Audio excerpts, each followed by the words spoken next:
આજે રાજકોટ એસટી વિભાગ દ્વારા 5 નવી વોલ્વો બસનું ઓપનિંગ કરવામાં આવેલું છે, જેમાં 3 બસ બરોડા અને 2 બસ બરોડા અને 3 બસ ભુજ રૂટ ઉપર શરૂ કરવામાં આવેલી છે.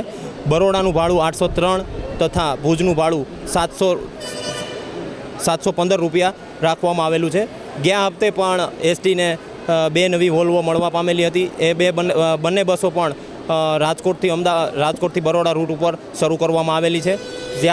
વધુમાં વધુ પબ્લિક એસટી બસનો ઉપયોગ કરે અને પ્રધાનમંત્રીશ્રીના ડીઝલ બચાવો અભિયાનમાં સહભાગી થાય એવી દરેકને વિનંતી છે.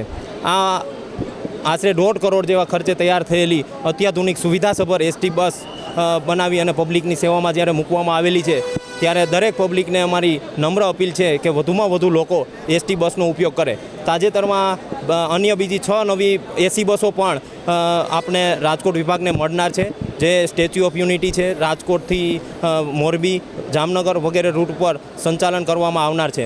રાજકોટ એસટી વિભાગ દ્વારા આ 5 આજની એડ થઈ એ સહિત 17 વોલ્વો બસ છે, 20 એસી બસ છે અને 20 ઇલેક્ટ્રિક બસ થઈ અને અલગ અલગ લગભગ 50 શેડ્યુલ હતી, એમાં આ 5 બીજી 55 શેડ્યુલ જેવું બસ કાફલા સાથે આપણે સંચાલન કરી રહ્યા છીએ. આજ રોજ જે 5 ગાડીઓ પબ્લિકની સેવામાં મૂકવામાં આવેલી છે, એ માનનીય મેયર શ્રી નેહલભાઈ શુકલ દ્વારા લીલી ઝંડી આપી એને પ્રસ્થાન કરવામાં આવેલ છે.